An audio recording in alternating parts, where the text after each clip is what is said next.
तर पुण्याच्या चाकणमध्ये गॅस सिलेंडरसाठी नागरिकांनी इथंही रांगा लावल्यात। ऑनलाईन बुकिंग करून सुद्धा वेळेत गॅस सिलेंडर मिळत नाही, तेव्हा नागरिकांना नाहक त्रासाला सहन करावं लागतंय। जिल्हाधिकाऱ्यांनी गॅस वितरणासाठी OTP प्रणाली लागू केली आहे आणि 96 तासात सिलेंडर द्यायचे आदेश दिलेत।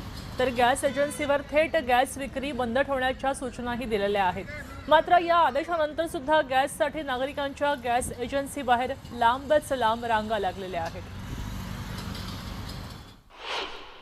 अमेरिका, इस्रायल आणि इराण यांच्यात सुरू असलेल्या युद्धाच्या झळा भारतामध्ये बसण्यास सुरुवात झाली असून गेल्या अनेक दिवसांपासून भारतामधील आणि विशेषतः महाराष्ट्रामधील गॅस पुरवठा हा विस्कळीत झाला आहे। खरं तर व्यावसायिक गॅस पुरवठा थांबवण्यात आला होता आणि घरगुती गॅस पुरवठा जो आहे हा व्यवस्थित देण्यात येईल असं सरकारने जाहीर केलं होतं। मात्र जे घरगुती नागरिक आहेत, घरगुती गॅस पुरवठावाले, यांना कुठेतरी भीती होती आपल्याला गॅस मिळतो का नाही मिळतो। त्यामुळे हे नागरिक अक्षरशः यांनी गॅस वितरण केंद्राबाहेर गर्दी केली, आपल्याला काही दिवसापासून पाहायला मिळाली। आणि ही गॅस वितरण केंद्रांबाहेर ही गर्दी होऊ नये यासाठी प्रशासनानेही खबरदारी घेताना पुण्याचे जे जिल्हाधिकारी आहेत त्या जिल्हाधिकारी यांनी नुकताच आदेश काढला आहे की कुणीही वितरण केंद्राबाहेर गर्दी करू नये, ऑनलाईन पद्धतीने गॅस बुक करावा आणि OTP आल्यानंतर संबंधित गॅस ग्राहकाला 96 तासाच्या आतमध्ये गॅस पुरवठा करण्याची सूचना ह्या गॅस वितरकांना दिल्यात। आपण या ठिकाणी पाहू शकताय, आपण आता चाकण शहरामध्ये आहोत।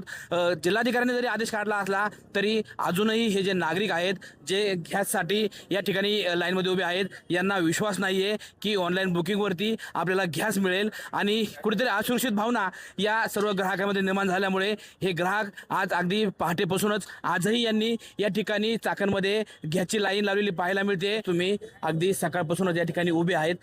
जिल्हाधिकाऱ्यांनी आवाहन केलंय की लाईन लावू नका, ऑनलाईन बुकिंग करा, आम्ही तुम्हाला गॅस घरपोच करतो।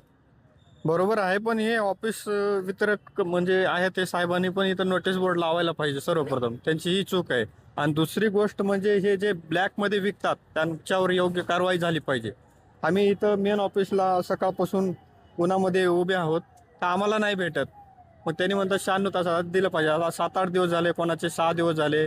मग होम डिलिव्हरी व्हायला पाहिजे, कॉल लावलं तर कॉल उचलत नाहीत, अशी भयानक परिस्थिती आहे सर सध्या तरी। 4 दिवस झाले बुकिंग करून ठेवला सिलेंडर घरपोच नाही आलं। इथं नंबर लावून बसलं तर येईना, सांगितलं ऑनलाईन घरपोच येणार। इथं एक बी कर्मचारी नाही, निदान आम्हाला सांगायचं का गॅस येणार नाही, काय येणार नाही, कोणी आहे की? इथं बघा लॉक लावेले, इथं नंबर लावून बसले, आम्ही काय करणार आहे तुम्हीच सांगा। काय परिस्थिती तुमची? गॅस पूर्ण संपला आहे की एक्स्ट्राचा सिलेंडर भरताय?